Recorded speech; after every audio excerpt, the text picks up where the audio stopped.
China used sex, donations, planted interns to influence U.S. political system, declassified docs. Washington, nearly 150 pages of newly declassified FBI documents paint the clearest picture yet of the relationship between a suspected Chinese Communist Party spy and a U.S. congressman, including sexual seduction, illicit campaign donations, and the placement of interns used to influence American politics. Former Representative Eric Swalwell, who resigned from his role in April after sexual allegations involving a former staffer surfaced, is the focus of the files released by the White House Government Transparency Task Force on August 17. New details outline his dealings with suspected spy Christine Fong, who went by Fong Fong, including admissions from Swalwell that he had a sexual relationship with her before he was elected to Congress. The Epoch Times reached out to Swalwell for comment but did not receive a response by publication time.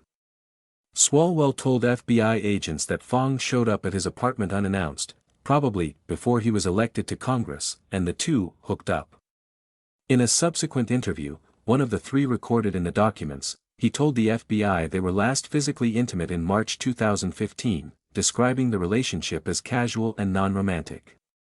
He made significant admissions in those interviews, including he did have a sexual relationship with Fong, a senior administration official told reporters on August 16. Swalwell has never publicly admitted the relationship. He told agents Fong never asked for, nor was given, classified information, and he never provided favors in exchange for their interactions. China's infiltration into our system is persistent, and it looks for many different avenues, not just one, the official said, noting that the Chinese regime pursues multiple avenues to influence the United States and describing the pages as the most illuminating documents from the FBI's counterintelligence investigation into Swalwell's relationship with Fong. This gives us a case study of just how China was trying to infiltrate the political system. The official said that, going forward, Congress will have some better knowledge regarding the names and the CCP's tactics, such as the use of money, sex, and interns to influence Congress. Fong later used her influence to get interns hired to work on Swalwell's campaign and in his political office, according to the documents.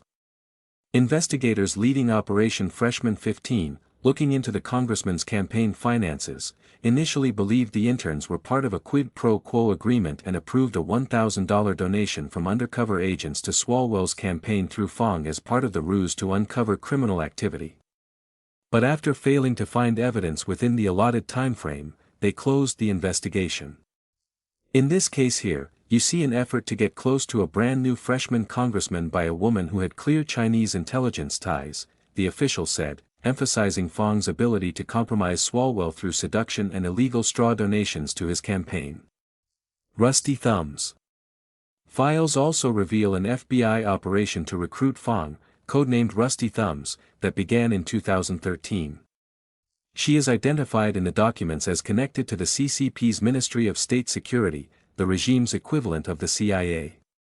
The FBI attempted to lead her as a blind double agent, with her unaware of the ploy, to potentially gather information about Chinese intelligence activities. After meeting with Fong on multiple occasions, an undercover FBI agent presented her with an employment contract for a fictitious company, which she signed in June 2013. The agreement directed her to complete political tasks and provide cultural expertise. Agents convinced Fong to submit a resume for potential employment, a document that revealed she had served as a flight attendant aboard Chinese leader Xi Jinping's official aircraft, the Chinese version of Air Force One, during her time with Air China from May 2002 to September 2009. CCP ties. As a result of the inquiry, the FBI learned that Fong was connected to the Chinese regime's intelligence service, and her parents were both senior officers. She repeatedly downplayed her parents' positions in the CCP's hierarchy, telling agents they would be retiring soon. Fong told others her contacts in China were like royalty, and included a family member of Mao Zedong, according to the documents.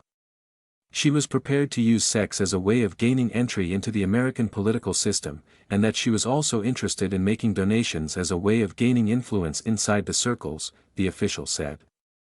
Efforts to recruit her were disbanded when evidence revealed she was actively influencing campaign donations and hirings, and a criminal investigation was subsequently opened, according to the documents. Fong also used her influence with a winery owner to secure reduced airfare for herself and associates. The files include copies of passports collected by investigators. Illicit campaign contributions. Multiple confidential human sources provided the FBI with details of Fong offering to reimburse them for donations made to Swalwell's campaign. Only American citizens are permitted to donate to political campaigns, and the use of straw donations is a federal crime. Copies of cleared checks for amounts of up to $60,000 each are included as evidence of impropriety in the documents. A clear crime was committed here, the official said. Swalwell also acknowledged that some individuals on his campaign finance team were less than diligent with bookkeeping responsibilities. Looking for accountability. Fong, already suspicious that U.S. intelligence agencies were monitoring her, fled the country after her apartment was raided in the Bay Area, and the Department of Justice later declined to prosecute, citing an unlikelihood of her returning to the United States. The administration official noted that many are wondering why they would not have detained her while they did the raid and the interviews. If you have a foreigner who you think has engaged in criminal behavior, and you're about to escalate against them, particularly someone who has ties to China, it's unusual to do the interviews and the raid before you detain that person because it raises the chance that someone might flee the country, whether that was intentional or just a sequence that turned out to be non-beneficial to the FBI, the official said. The end consequence of it was it allowed Fong not only to escape the country, but ultimately, to escape accountability for clear, illegal, and illicit foreign donations. Investigations are pursuing leads that Chinese spy efforts potentially infiltrated other federal and state political offices using planted interns, the official said. Fong's connections in Democratic Party circles in California, particularly the Bay Area, were extensive, including many mayors and politicians, according to the documents. Task force members are working to identify reports related to Fong's potential ties with the late Senator Dianne Feinstein or others, the official told reporters. Legal accountability is challenging, given that the information is more than 10 years old and thus exceeds the statute of limitations. Jack Smith, who oversaw the DOJ's Public Integrity Unit, was among the prosecutors who decided not to pursue charges at the time, according to the official. Our job, of course, is to get the transparency so that the people who are in a position to get accountability are aware of this evidence, the official said in response to a question from the Epoch Times. And so now that that's the case. He added that embarrassment and political affiliation are likely reasons the information was kept out of the public's view by prior administrations.